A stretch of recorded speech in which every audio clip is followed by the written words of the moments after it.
Hola, bienvenidos a un nuevo envío de las noticias matutinas de Invertir Online. Vamos a ver cuáles son las perspectivas para el día de hoy en base a cómo operar los mercados internacionales y algunos datos del mercado local. Vamos a iniciar el pronóstico viendo cómo operaron el mercado asiático. Básicamente fueron resultados mixtos. Por el lado del Nikkei se ven resultados positivos, básicamente impulsados por las expectativas de buenos balances de las empresas de ese país. Buenos movimientos han tenido tanto Canon como Kyocera. Mientras tanto, el Banco Central japonés mantiene la relajación en su política monetaria, por lo cual no se esperan cambios bruscos en ese sentido. Por el lado de Shanghái siguen las bajas, básicamente explicadas por la preocupación sobre la presión inflacionaria y las medidas, digamos, que se adopten para paliar la problemática de la suba de precios. Por el lado de Europa, las expectativas no son buenas, malos resultados en lo que fue el último trimestre de la economía del Reino Unido. Se vio una leve contracción no esperada, por lo cual los mercados en general operan bajistas. Acá vemos el Stock 50, pero después el DAX alemán, bueno, levemente alcista, pero no representativo. Dentro de estas bajas se destacan tal vez, y la que más interesa de alguna manera es la del Banco Santander, con una caída aproximadamente de un 3%. Esto por ejemplo lo podemos ver acá, 2,96% abajo, está operando ahora en Madrid. Así que bueno, atentos a los que tengan al Banco Santander en sus carteras. Otras bajas que se están dando, que continúan, mejor dicho, Tenaris en Milán. Ayer había sufrido bajas importantes que hoy continúan, casi un 1,24% abajo. Así que se demora el rebote en su soporte. Bien, por el lado de las noticias que se destacan en el mercado local, son las repercusiones que tuvo las sugerencias que salieron hace unos días del JP Morgan en cuanto a los cupones TPP, donde sugerían tomar ganancias de este activo.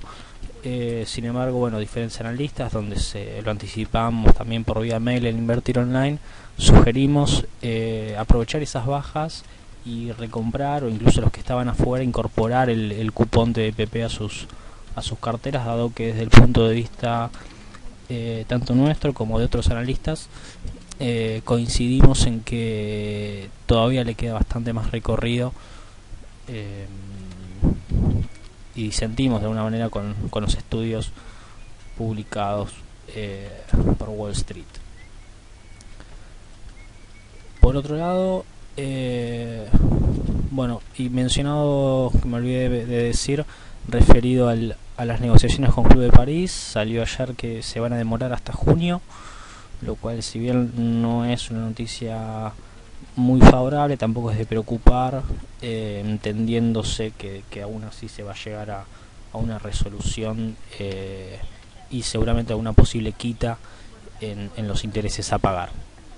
Volviendo entonces ahora a las noticias del cronista, vemos cómo se ha reducido el superávit comercial, cayendo más de casi un 30%. Nos sorprendería en este contexto alguna nueva medida o nuevo ataque, entre comillas, de Moreno al sector importador de la economía local.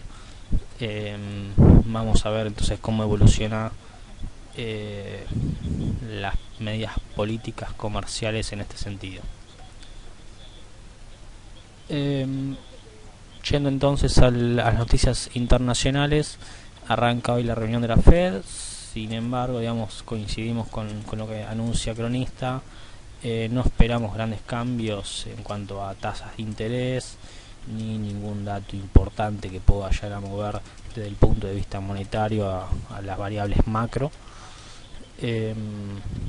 Así que no debería surgir datos que sorprendan a los inversores.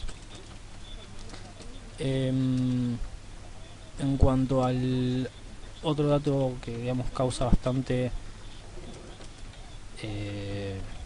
o que es relevante para los inversores son las estimaciones del precio de la onza de oro, que lo ven aproximadamente $1.500 la onza para este año. Incluso algunos se atreven a hablar de $1.600, lo cual de alguna manera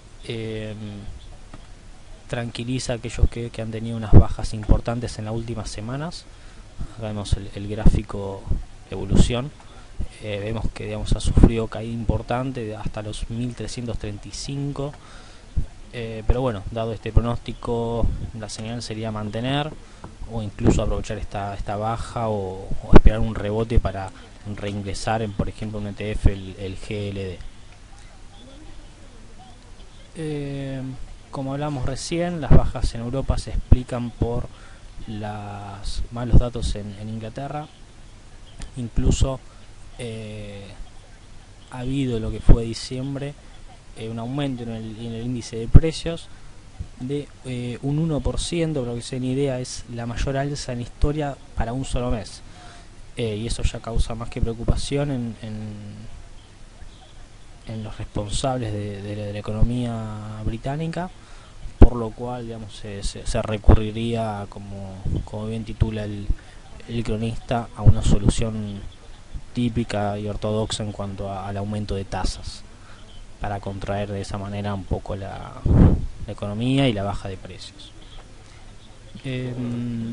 Bueno, Club de París, lo que mencionábamos recién, que se posterga para junio a una resolución. En Irlanda siguen los problemas políticos, más que nada derivados de la crisis económica. Seguramente se van a adelantar las elecciones presidenciales para febrero, mientras originalmente eran para el mes de marzo. Esto sin duda es algún shock que el mercado va a absorber en algún momento, o al menos se adelanta la turbulencia que genera cualquier elección política, y más en un país en crisis como Irlanda. Recuerden entonces que ya está subido el reporte diario de mercados del día de hoy, donde bueno, más o menos se comentan un poco más en detalle lo que estábamos comentando recién. Vemos el tema del calendario económico y se esperan algunos datos importantes, como puede ser la confianza del consumidor en Estados Unidos y el índice de precios de vivienda, que de alguna manera refleja el estado de salud del sector inmobiliario y de alguna manera una proxy de la economía estadounidense. Para el día de hoy entonces, atentos a sectores expuestos al petróleo, como puede ser Tenaris, como veíamos recién, que venía cayendo en forma continuada y consistente en Milán. Bueno, esto ha sido todo, así que esperamos que sea una rueda leve para todos. Muchas gracias.